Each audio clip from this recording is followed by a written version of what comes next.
Bienvenue à cette 7e capsule historique relatant une des facettes de l'histoire de Cowansville, celle de l'arrivée du premier train à Cowansville. Mon nom est Michel Racicot de la Société d'histoire de Cowansville. C'est en novembre 1870 qu'arrive le premier train à Cowansville. Avec l'arrivée du train, Cowansville va devenir, au cours des années suivantes, un vrai centre de service pour la population environnante. Car avec le chemin de fer, Montréal n'est plus qu'à 2 heures de distance.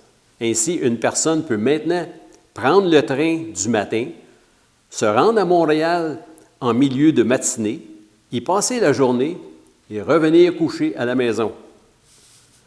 Avant l'arrivée du chemin de fer, ça pouvait prendre jusqu'à 3 jours pour se rendre à Montréal et autant de temps pour revenir à Cowansville. Et ce voyage était souvent assez périlleux.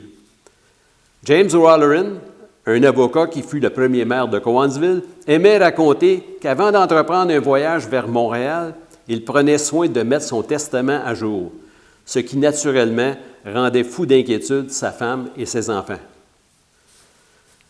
Mais avec l'arrivée du chemin de fer en 1870, non seulement Montréal n'est plus qu'à 2 heures de route, mais Boston, la ville la plus importante de la Nouvelle-Angleterre, n'est plus qu'à 6 ou 7 heures de route.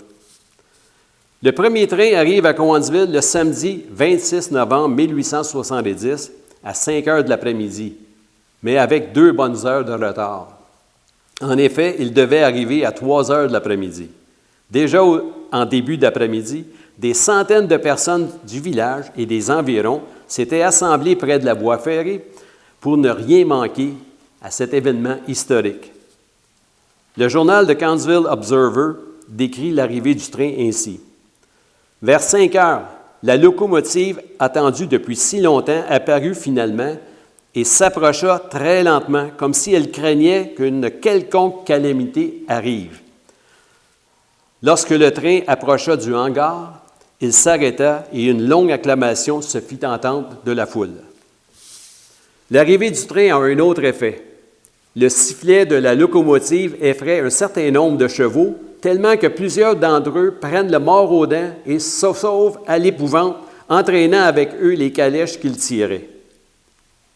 Mais cela n'affecte rien l'enthousiasme de la foule, et le journal de poursuivre.